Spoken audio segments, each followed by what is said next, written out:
खेल के मैदानों से पाकिस्तान के लिए तो कोई अच्छी खबरें नहीं हैं, लेकिन भारत के लिए भी खबरें उमूमी तौर पर अच्छी नहीं हैं। उसकी वजह ये है कि एक तो इंडिया जब आप मनूवर करते हैं, हेरा-फेरी करते हैं, जालसाज़ी करते हैं, तो उसके नताइज कभी ना कभी तो आपके सामने निकल कर आते ही हैं। वो एक भारतीय क्रिकेटर है, इंडियन T20 आईपीएल शाईपीएल में खेलता है, इंडिया की टीम में भी खेल रहा है, वैभव सूर्यवंशी। उसने श्रीलंका और इंडियन टीम को रिप्रेजेंट कर रहा था वो श्रीलंका में, और वहाँ पे मैच हार गए, बुरे तरीके से हारे। तो उसके बाद किसी ने को हूट किया होगा, बॉलर ने, सुपर ओवर में मैच का फैसला हुआ, तो भाई साहब ने पीछे मुड़ के उनके गिरेबान पे हाथ डाल दिया। जो श्रीलंकन फास्ट मीडियम पेसर था या जो भी था, उसके गिरेबान पे हाथ डाला। ये वही वैभव सूर्यवंशी है जिसने इमर्जिंग एशिया कप के अंदर पाकिस्तान से मैच हारने, जो मैच ये हारे थे उसमें जब ये आउट होकर गया था तो पाकिस्तानी बॉलर को भी उस वक्त शू दिखाया था। भारत ने असल में हुआ ये है कि चूँकि ये दुनिया में सबसे ज़्यादा ज़लील और रुस्वा लोग थे क्रिकेट के मैदान में, और जब आईपीएल से भी बहुत पहले जब इन लोगों ने, इनके ताजरों ने ये प्लान किया कि इस खेल से हमने पैसे कमाने हैं, तो अपने क्रिकेटर्स को ये समझाने की कोशिश की गई कि आपने एग्रेशन दिखाना है। अब खेल के अंदर या मैदान में जो एग्रेशन होता है वो नेचुरल होता है, इंडियंस में ये चीज़ है नहीं। कभी भी इन लोगों में एग्रेशन नहीं रहा, मतलब बहुत जितने भी जो कोई अच्छे क्रिकेटर भी इंडिया में पैदा हुए हैं, मिसाल के तौर पे to some extent Kapil Dev was a good cricketer, लेकिन उसमें भी एग्रेशन नहीं था। तो वो बाकायदा इनके अंदर इंडक्ट किया गया है। जो चीज़ प्लांट की जाती है या इंडक्ट किया जाता है उसका रिजल्ट ठीक नहीं होता, और वो आमतौर पे जिस जगह उसकी ज़रूरत होती है वहाँ परफॉर्म नहीं करती। तो ये विराट कोहली एंड कंपनी और ये रोहित शर्मा और ये दूसरे तीसरे बुमरे जो हैं, ये जसप्रीत बुमराह ने भी, आपको पता याद होगा कि जो साउथ अफ्रीकन कप्तान है टिम्बा बवूमा, उसके बारे में इंतहाई नाज़ेबा कलमात इस्तेमाल किए थे। तो उसकी वजह ये है, ये नेचुरल नहीं है इन लोगों के अंदर, ये इनको फीड किया गया है, इनको फीड किया गया है भारतीय बिजनेसमैनों के जानिब से। भारत की क्रिकेट को जो लोग चलाते हैं, जो माफिया चलाता है, जो जुआरी चलाते हैं, उन लोगों की जानिब से, कि ताकि इंप्रेशन ये जाए कि हम भी बड़े प्लेयर बन गए। बड़ा प्लेयर परफॉर्मेंस से बनता है, बातों से, या आईपीएल खेल के नहीं बनते आप। अभी कल ही ये बात की गई, नासिर हुसैन से किसी ने पूछा कि इंग्लैंड की टीम जो है वो इंडिया जा रही है, तो आपकी उससे क्या तवक्को है? तो उनका कहना ये था कि इंग्लैंड और इंडिया का एक ही पैटर्न है, पिछली 3 सीरीज़ में वो जो टेस्ट सीरीज़ है वो ड्रॉ हो जाती है, और T20 इंडिया अपने मुल्क में खेल खाल के जीत लेता है।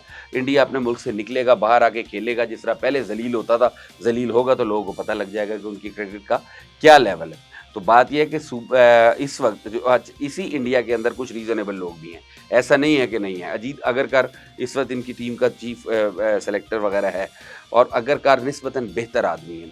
ये वो बंदा है जिसने कुछ 2-4 मरतबा कुछ प्रॉपर फैसले लिए हैं।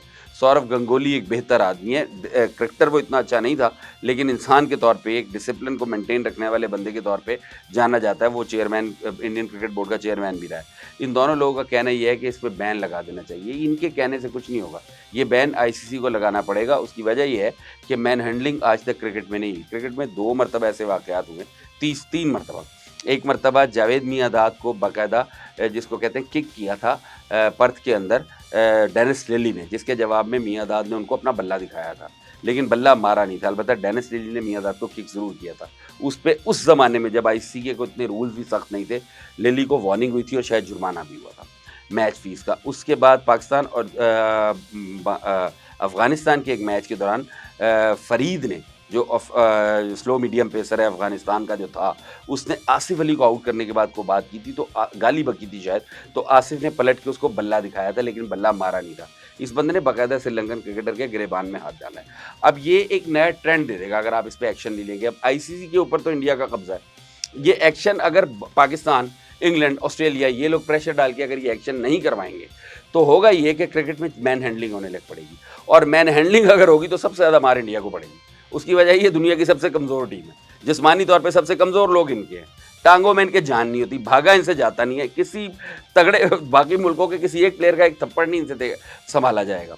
तो सबसे ज़्यादा मार इंडियन प्लेयर्स को पड़ेगी। और ये पाकिस्तान के अंदर बाकायदा डिसाइड भी किया गया था कि इमर्जिंग एशिया कप के दौरान, I think emerging Asia cup था या कोई और टूर्नामेंट था, जिसमें पाकिस्तानी क्रिकेटर्स को ये कहा गया था कि अगर ये बदतमीज़ी करें, ज़रूरत से ज़्यादा, हद से ज़्यादा बदतमीज़ी करने की कोशिश करें, स्लैंग करें, तो ग्राउंड के अंदर नहीं, ग्राउंड से बाहर आके आपने इनको अगर 2-4 लगानी पड़े तो लगा देनी। और ये अगर इस तरह हो गया तो ये सबसे ज़्यादा हमारे इंडियंस को पड़ा करेगी। उसकी वजह है तमाम क्रिकेट प्लेइंग नेशन में सबसे वीक और नॉन स्पोर्टिंग स्टफ फिजिकली और मेंटली अगर है तो वो इंडियंस का है। तो तो अगारकार और जो गंगोली है, वो दोनों जो कह रहे हैं कि इसको के खिलाफ एक्शन लेना चाहिए, कहें नहीं, एक्शन लेके दिखाएं अजीत अगरकर साहब। और एक्शन ये लेना चाहिए कि इसके ऊपर लाइफ टाइम बैन करें, लाइफ टाइम बैन करें। आईसीसी को बैन करना चाहिए इंटरनेशनल क्रिकेट में, वरना ये बंदा एक मिसाल बन जाएगा और आप ही को जूते पड़ेंगे बाद में, आपके प्लेयरों को ही मार पड़ा करेगी।